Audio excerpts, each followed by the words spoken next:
Assalamualaikum warahmatullahi wabarakatuh. Kami dari kelompok 13. Saya ingin memperkenalkan anggota kelompok saya. Yang pertama Muhammad Nur Hafizul 2100018379, Ilham Nur Cahyo dengan NIM 2100018387, Muhammad Didat Wirdiaksa dengan NIM 2100018415, dan Andi Pratiwi Handayani dengan NIM 20000018212. Langsung saja materi kami yaitu arsitektur komputer paralel processing.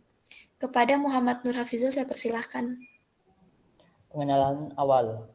Multiprosesor terdiri dari dua atau lebih CPU yang tujuannya agar komputer dapat melakukan dua atau lebih pekerjaan secara bersamaan. Semakin banyak prosesor yang digunakan dapat meningkatkan sistem multiprosesor. Peningkatan sistem multiprosesor menggunakan jumlah prosesor yang banyak, ratusan ribu bahkan puluhan ribu. Sistem prosesor paralel atau sistem prosesor yang masif. Penyebab munculnya prosesor paralel. Pertama, pemanfaat komoditas proses RISC. Proses RISC yang murah dapat berkinerja tinggi, mudah diperoleh. Pada kebanyakan sistem, prosesor komoditas ini dipakai sebagai blok bangun dasar yang mengurangi keharusan perancang prosesor paralel untuk merancang prosesor dasar dan juga organisasi secara keseluruhan. 2. Kemajuan teknik komunikasi dari prosesor ke prosesor. Dengan ratusan atau ribuan prosesor yang harus bekerja bersamaan, metode koordinasi dan pertukaran data yang efisien dan file save merupakan hal yang vital. 3. Kebutuhan akan kinerja. Dengan peningkatan kinerja pada generasi prosesor yang akan datang, kebutuhan kinerja aplikasi meningkatkan lebih cepat. Teknik pengolahan paralel menyediakan fasilitas untuk meningkatkan kinerja dengan menggunakan teknologi prosesor yang ada. Sistem parallel processing. Sistem dengan jumlah prosesor yang diinterkoneksikan dan bekerja sama untuk mengeksekusi program-program aplikasi. Istilah prosesor paralel diartikan sebagai sistem yang mendukung paralelisme tingkat tinggi. Sistem yang menawarkan framework eksplisit untuk membuat perangkat lunak sistem dan aplikasi menggunakan paralelisme. Kemudian akan dilanjutkan oleh Didat. Saya persilakan.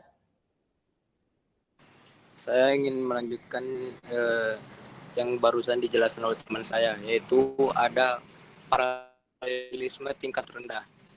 Yang pertama ada instruksi pipelining, yaitu setiap eksekusi instruksi dibagi menjadi sejumlah tahapan, sehingga instruksi-instruksi tersebut dapat dieksekusi secara paralel, di mana masing-masing instruksi berada pada tahapan yang berbeda.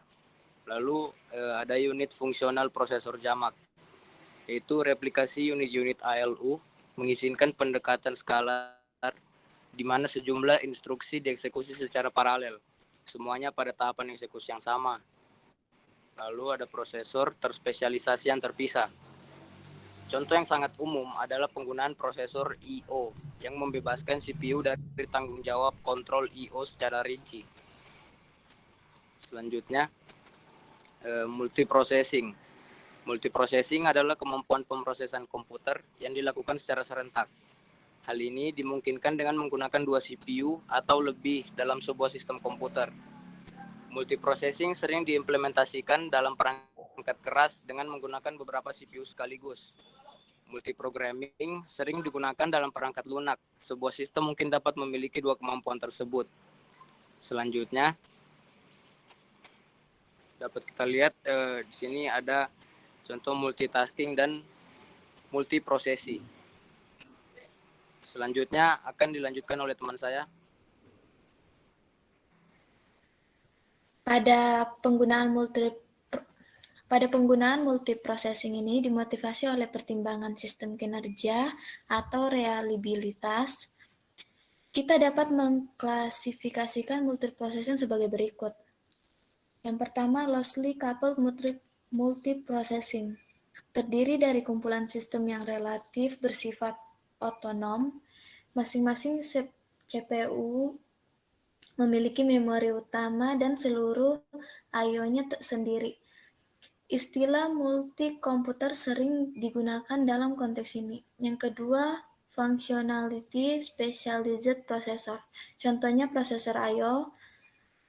Dalam sistem seperti ini terdapat sebuah master, general purpose CPU, dan CPU khusus kontrol oleh CPU master dan memberikan layanan kepadanya. Lalu tightly coupled multiprocessing, terdiri dari himpunan proses yang menggunakan bersama memori utama dan berada di bawah kontrol terintegrasi suatu sistem operasi. Lalu parallel processing, multiprosesor yang dikoppelkan dengan kuat yang dapat mengerjakan secara kooperatif sebuah pekerjaan secara paralel. Pengolahan paralel terutama merupakan masalah rancangan perangkat lunak, walaupun telah banyak penelitian yang diajukan, namun masih berada di luar jangkauan aplikasi praktis. Definisi tightly coupled multiprocessing. Multiprosesor yang mempunyai karakteristik sebagai berikut. 1. Mengandung 2 atau lebih prosesor general purpose yang memiliki kemampuan yang setara. Kedua, semua prosesor memiliki akses bersama ke memori global atau umum. Beberapa memori lokal atau privat yang juga digunakan. Yang ketiga, semua prosesor memiliki akses bersama ke perangkat I/O baik melalui saluran yang sama atau melalui saluran yang berbeda yang menyediakan lintasan ke perangkat yang sama. Selanjutnya saya persilakan kepada teman saya. Selanjutnya, sistem tightly coupled.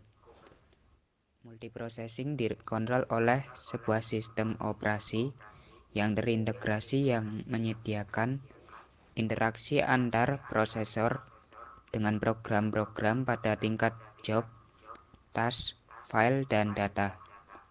Ini memperlihatkan perbedaan antara sistem tightly coupled multiprocessing dan sistem multiprocessing loosely coupled. Pada sistem multiprocessing loosely coupled, umumnya unit fisik interaksi merupakan file yang lengkap. Pada sebuah multiprosesor, elemen-elemen data individual dapat merupakan tingkat interaksi dan dapat merupakan derajat tinggi kooperasi antara proses. Cache koherensi. Dalam komputasi, cache koherensi mengacu pada konsistensi data yang disimpan di local cache dari suatu sumber daya bersama. Koherensi cache adalah kasus khusus dari koherensi memori. Kemudian ketika klien dalam suatu sistem memelihara cache dari suatu sumber daya memori umum, permasalahan akan muncul dan data yang tidak konsisten. Hal ini terutama berlaku dari CPU dalam multiprocessing system, mengacu pada cache beberapa dari shared resource angka. Jika klien atas memiliki salinan dari sebuah blok memori dari membaca sebelumnya dan perubahan klien bawah yang blok memori, klien atas dapat ditinggalkan dengan cache tidak valid dari memori tanpa pemberitahuan perubahan. Cache koherensi dimaksudkan untuk mengelola konflik tersebut dan menjaga konsistensi antara cache dan memori. Protokol MESI. Protokol MESI adalah protokol koherensi cache berbasis validasi dan merupakan salah satu protokol yang paling umum mendukung cache write-back. Hal ini juga dikenal sebagai protokol Illinois. karena perkembangannya di University of Illinois di Urbana-Champaign. Dengan menggunakan Write-Back Jets, kita menghemat banyak bandwidth yang terbuang sia-sia pada Write-Proc Jets. Selalu ada keadaan kotor yang ada di Write-Back Jets yang mengindikasi bahwa data di jets berbeda dengan ada yang di memori utama. Protokol Illinois mensyaratkan jets untuk mentransfer jets pada sebuah kehilangan jika blok berada di jets lain. Protokol ini mengurangi jumlah transaksi memori utama sehubungan dengan protokol MASI. Ini menandakan peningkatan kinerja yang signifikan. Selanjutnya saya kembalikan ke moderator.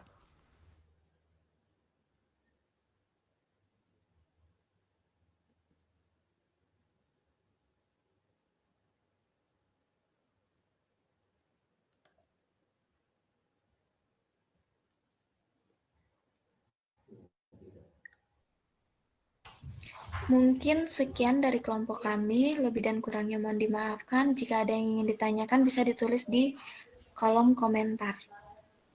Sekian dan terima kasih. Assalamualaikum warahmatullahi wabarakatuh.